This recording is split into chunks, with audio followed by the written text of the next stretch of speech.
Halo teman-teman, kembali lagi di podcast Kora dengan aku Raka. Kali ini kita kedatangan narasumber Ahdan Faiz. Kali ini kita mau membahas tentang ekosistem. Namun, ekosistem yang kali ini kita bahas bukan ekosistem yang ada di pelajaran biologi atau pelajaran IPA teman-teman waktu sekolah. Kali ini kita mau membahas ekosistem di dalam bisnis. Sebelumnya kita sapa dulu. Ahdan, apa kabar? Alhamdulillah sehat Kak. Gimana kamu Kak? Sehat? Alhamdulillah sehat. Baik, kita mau kepo-kepo nih dan tentang ekosistem. Nah, sebenarnya ekosistem di dalam bisnis ini seperti apa sih, dan apakah sama juga dengan ekosistem di dalam biologi atau ya semacam itulah? Oke Kak. Saat dulu kita SMA kan kita juga udah pernah nih belajar di biologi tentang ekosistem nih. Ekosistem yang kita bahas itu juga hampir mirip nih Kak. Kalau ekosistem di alam, mereka kan keterkaitan antar hewan dan abiotik yang di sana atau benda-benda mati di sana. Nah, di sini kita belajar bagaimana bisnis itu sejatinya juga memiliki keterkaitan antar bidangnya. Misalkan nih, kita ambil contoh, kita lihat Amazon nih. Amazon itu apakah hanya e-commerce? Ternyata dia tidak hanya itu. Dia itu adalah e-commerce plus jasa pengantaran. Jadinya dia bisa memadukan kedua jenis bisnis tersebut menjadi satu kesatuan ekosistem yang saling menguatkan antar bisnisnya. Seperti itu, Kak. Oh, jadi kurang lebih di dalam bisnis ini kita nggak hanya di suatu bisnis saja, tapi juga ada penunjang-penunjangnya. Seperti itu, Dan? Iya, benar, Kak. Jadinya kalau kita membangun bisnis, kita harus memikirkan bagaimana kita bisa membuat bisnis itu berkembang eh, sehingga kita bisa menemukan link-link antar bisnis itu sehingga saling menguatkan, Kak. Jadi seperti itu dalam berbisnis. Nah, oke. Kan kita sering kali nih, Dan, di dalam membuat bisnis itu kita juga ingin membuat bisnis-bisnis lain. Nah, tapi apakah ada suatu hal yang perlu kita pertimbangkan ketika kita mau membuat bisnis baru kita? Katakanlah bisnis utama kita apa dan bisnis yang selanjutnya kita bahas itu apa, itu apakah harus dipertimbangkan?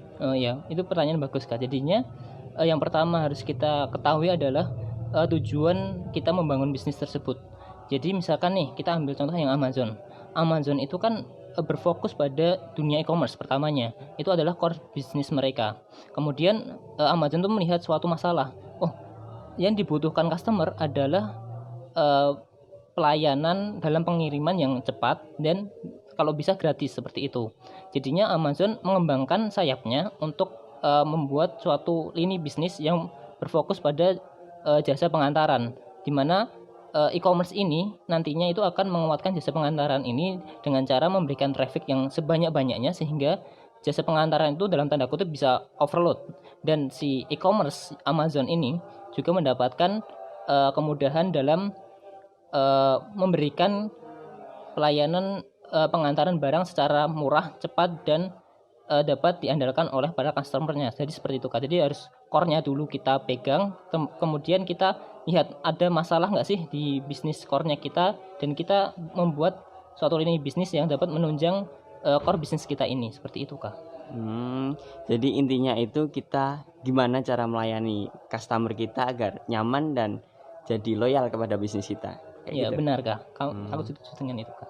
Nah, dan karena adanya perkembangan zaman, terus kemudian kalau di ekosistem alam itu kan kadang ada perubahan ya, bahkan sekarang ada yang namanya perubahan iklim kayak gitu. Nah, di dalam ekosistem bisnis ini apakah ada pergeseran antara ekosistem di dulu waktu ya belum teknologi secanggih ini dengan saat ini? Iya, Kak. Dari hasil pengamatanku, aku lihat tuh dulu ekosistem itu berbentuk komoditas. Coba teman-teman lihat industri minyak atau pertambangan. Mereka itu kan mengolah dari hulu ke hilir, itu membuat suatu ekosistem atau lini bisnis yang saling keterkaitan antara satu dengan yang lainnya. Di situ adalah contoh ekosistem pada zaman dahulu.